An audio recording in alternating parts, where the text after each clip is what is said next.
ang message ko kay Senator Lacson, simple lang. Gusto mo, tumahimik muna ako, meditate, pray, ikaw din. Pero, Senator Lacson, napakahaba ng iyong career. Nakilala ka bilang nag-expose, nakilala ka na sinusundan mo yung ebidensya. Of course, there have been many issues also regarding you, your family, pero yung businesses nyo. Pero, sinantabi ng Pilipino yon kasi magaling ka mag-imbestiga eh. Pero ngayon, bakit? Panay comment mo na lang sa mga witnesses, pero ayaw mong humarap sila sa committee. Ito ha, yung sasabihin nila na wala nang nakawan ngayon, tell that to the Marines. Nagbabago lang. So, wag na tayong maglokohan.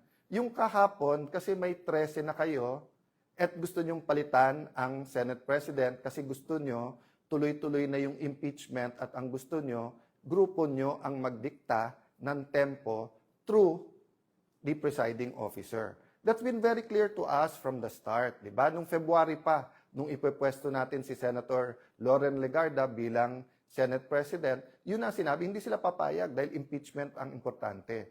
Pero number 2 lang pala yung impeachment. Ang number 1, yung cover-up dito po sa flood control at napakarami pang iba. Kaya, ang message ko kay Senator Lacson, simple lang. Gusto mo, tumahimik muna ako, meditate, pray, ikaw din. Pero, Senator Lacson, napakahaba ng iyong career. Nakilala ka bilang nag-expose, nakilala ka na sinusundan mo yung ebidensya. Of course, there have been many issues also regarding you, your family, pero yung businesses nyo. Pero, sinantabi ng Pilipino yon kasi magaling ka mag-imbestiga eh. Pero ngayon, bakit? Panay comment mo na lang sa mga witnesses, pero ayaw mong humarap sila sa committee. So, ako hindi ko sinasabi na lahat ng witnesses na to, former Marines, mga bodyguards, mga former military, active military yung iba ha, na naging security. Hindi lang ni former congressman and head of the Appropriations Committee ng House na si Saldico. Marami pa po dyan kasi alam naman po natin na parating may security naman po ang ating mga congressman, senador at mga sekretary. Di ba? Alam naman po natin yon. Alam natin hindi sila pipit bingi. So, anong mawawala na may hearing na fair at pakinggan? Pero in the meantime, inuubos kami. Di ba? Kaya ang susunod daw, si Senator Marcoleta. Di ba? So, and then si Senator Bongo. So, I wanna honor Senator Bongo, Senator Bato, Senator Marcoleta, Senator Jinggoy. Bakit? Before May 11 po, nung nag-usap-usap kami, in fact, nagkita kami May 10 eh. At bago ko mapagharap-harap po ang 12, wala po si Senator Bato noon, nagsabi na po kaming lahat na dadaan tayo sa pagsubok na to at may magsabi na lang pag hindi na kaya. Pero napakarami nagsabi noon, kulong na kung kulong, harapin na natin kung ano to, etc. O walang hiwalayan tayo, grupo tayo. So I'd like to honor those who are in the front line. I'd like to honor those who held out, di ba? But ang problema kasi, nagbago yung laban eh. From just having a platform sa Senate para fair yung ating impeachment, para makapag-focus tayo sa economic crisis, at para lumabas ang katotohanan, nakita na namin kung gaano kalaki ang skandalo at yung corruption na to eh. Ongoing to ha. Yung sasabihin nila na wala nang nakawan ngayon, tell that to the Marines. Nagbabago lang. So, I don't want to take up much of your time today, and I don't want to answer each of the issues in a way that will effectively conflict or confuse us, di ba? So, kung sinagot ng Panginoon Jesucristo yung mga apostles isa-isa, o ikaw, anong pagkain ang iniisip mo? O ikaw, saan matutulog? O ikaw, di ba? Kasi they were not all able, may nagli-limp din, di ba? So, ang concern niya, merong bang mule or donkey o kabayo na pwedeng sakyan? Those are all valid. Di ba? Kung sasabihin ngayon ng iba, okay, Tano, tumahimik ka, gutom na kami, kain muna. Those are valid. And we should discuss that. Pero anong una? What's the priority? No? So, don't get me mistaken. Ito na naman ng iba, sasabihin, kino-compare natin ang struggle. God is God. And we have to pray that we're on God's side. But there are principles He teaches us. So, di ba ano sabi ko sa inyo kanina? Nation building. At saan natin umpisahan yung nation building? Sa pundasyon. Rule of law. Di ba? Regime of justice and truth. Kung walang justice and truth, yung payat na bakal, para nilagyan natin ng bakal yan na may kalawang na. Gigiba at gigiba din po yan. So, ang tinitingnan pa lang po natin, 24-25 budget. Yung 26 budget, may nagsasabi ba na napaka-inosente yan? Wala rin mga sinaksak dyan? O going back, 2023 budget, ang sabi po ng mga ex-Marines, 2022 pa lang may deliveran na eh. Tapos, hindi lang DPWH yan. Meron din yan po sa farm-to-market roads.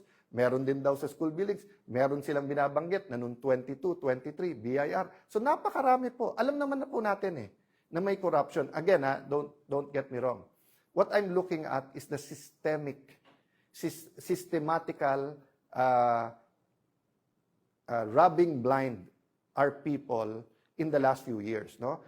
There are two systemic na pagnanakaw. Di ba? Yung sistema natin sa Pilipinas na may papel ka, kailangan may lagay. Di ba? So, tatlong natin kailangan tignan. Yung una, yung day-to-day corruption, na parang walang mastermind yon. Yung wala kang plaka, hinuli ka, penging 1,000. Yung nahuli ka, walang driver license, penging 1,000. Magpa-file ka ng business permit, 20,000 lang dapat mo bayad, penging 5,000. Diba? So yun, we will deal with that, and we're dealing with that, and citizens are dealing with that, churches are dealing with that, business groups are dealing with that.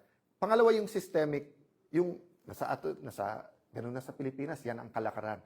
So we have to deal with that through values, through systems. But I'm talking about the systematic and continuing rubbing us blind now and using the last bastion, which is the Senate, not only to be the rubber stamp, but to be their mouthpiece para maraming issue para hindi tayo tumutok dito. So that's the sad thing, that there is an economic crisis. Naghihirap ang ating mga kababayan. So kailangan natin isabay yun, pero hindi natin pwedeng ilihis ang usapan. So in behalf of the senators I represent, in behalf of the people praying for us, in behalf of students, farmers, healthcare workers, OFWs, seafarers, na sinasabing, boss, may pag-asa pa ba ang Pilipinas? Boss, boss, hindi kami nawawalan ng pag-asa. Huwag niyo kaming bossin, kayo boss namin. Ilan politiko na ang dumaan na kayo boss? You do not cover up from your boss. You tell the boss the truth. If you tell your boss lies, he will fire you and even put you in jail. Diba? Pero ngayon po, hindi. So may dalawang boss. Boss ng cover up at saka yung boss ng gustong mag-uncover. Please meditate on that. Handa po tayo. So dati, ang capacity po natin bilang Senate President at mga kasama ko bilang mga chairman ng mga committees, gagamitin natin as a platform yun for the truth. Hindi para usigin or i-persecute ang kahit sino. Iba ang prosecute, iba yung persecute. Hindi po. We were going to use that platform. O nakita natin in less than 40 days kung paano inuga ang mga pundasyon ng Senado at inuga ang pundasyon ng ating mga institusyon at paano pinunit ang konstitusyon para lang matuloy yung cover-up. Now, we will have other platforms, other venues. And one of this venue is Facebook. So, ito lang ang tanong ko sa mga pamilya ko sa Facebook. Bakit si Senator Lacson at yung Senator Raffy Tulfo, Senator Erwin Tulfo, na gumagamit din naman sila ng Facebook, na tignan nyo nga sa Senate, bawat salita, tumingin lang ng ganun, gumanon, may sumusunod sa kanila di ba? O tapos, makikita mo, pati kay Senator Lacson, yung angal ni Senator Marcoleta, pati sa CA, kahit anong committee, ini-edit, pinapaganda yung itsura, di ba? Yung sa NBI, hindi ko alam, totoo ba yun, yung talagang nag-ayos nung hearing. Or, everyone is aware that it's not only mainstream, meron din social media, but kayo galit na galit? Mag-Facebook. So, sasabihin nyo, hindi, kasi mas maraming nanonood kay Alan Cayetano kasi nagsasabi ako ng totoo. Hindi naman parating mas maraming nanonood sa akin. Bakit last year ba? Mas maraming nanonood sa iyo. Raffy at Erwin Tulfo. Problema, nabuko kayo na may tinatago kayo. Di ba? O kung hindi lang sa sarili, para pati din sa Malacanang. So, walang perpekto sa atin. But it's time for real change. So, yun ang hinihingi ko mga kababayan. Huwag po tayong susuko. Huwag po tayong manghihina. Tao din naman po ako. So, I spent a day yesterday, sabi ng asawa ko, pwede kang kumain ng sisig ngayong gabi. Kasi nga, mataas kolesterol ko eh. Pero sabi niya, para naman matuwa ka ng konti. Tapos sinama niya yung barkada namin na medyo magaling sa akin ng konti yon, pero ka-level ko na mag-chess. So at least hindi ako talo parate. Tapos I spent the day reflecting.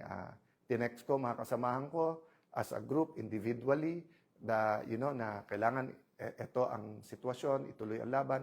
I thank them. Humingi din ako ng kapatawaran sa pagkukulang ko. Sabi ko, pasensya na kayo, hindi rin ako perfecto, tao din. May pagkukulang din ako sa inyo.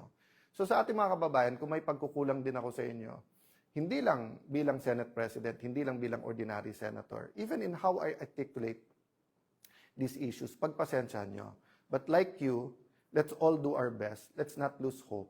And let's keep praying. No? I still believe there will be people who will be switching sides. Sabihin nyo, hindi sir, pakonti ng pakonti tayo. Sir, iba talaga yung may pera, may kapangyarihan. Hindi po. The moment you lose hope, that's the moment. Kasi may spiritual warfare dito. No? Sabi sa Bible, meron pong principalities, authorities, spirits. Isang spirit doon yung lying tongue. Yung bumubulong, talo na kayo, wala na kayong magagawa. Total, sila kumita ka na rin. Di ba? Huwag po tayong makikinig doon. Doon po tayo sa tama. Let us be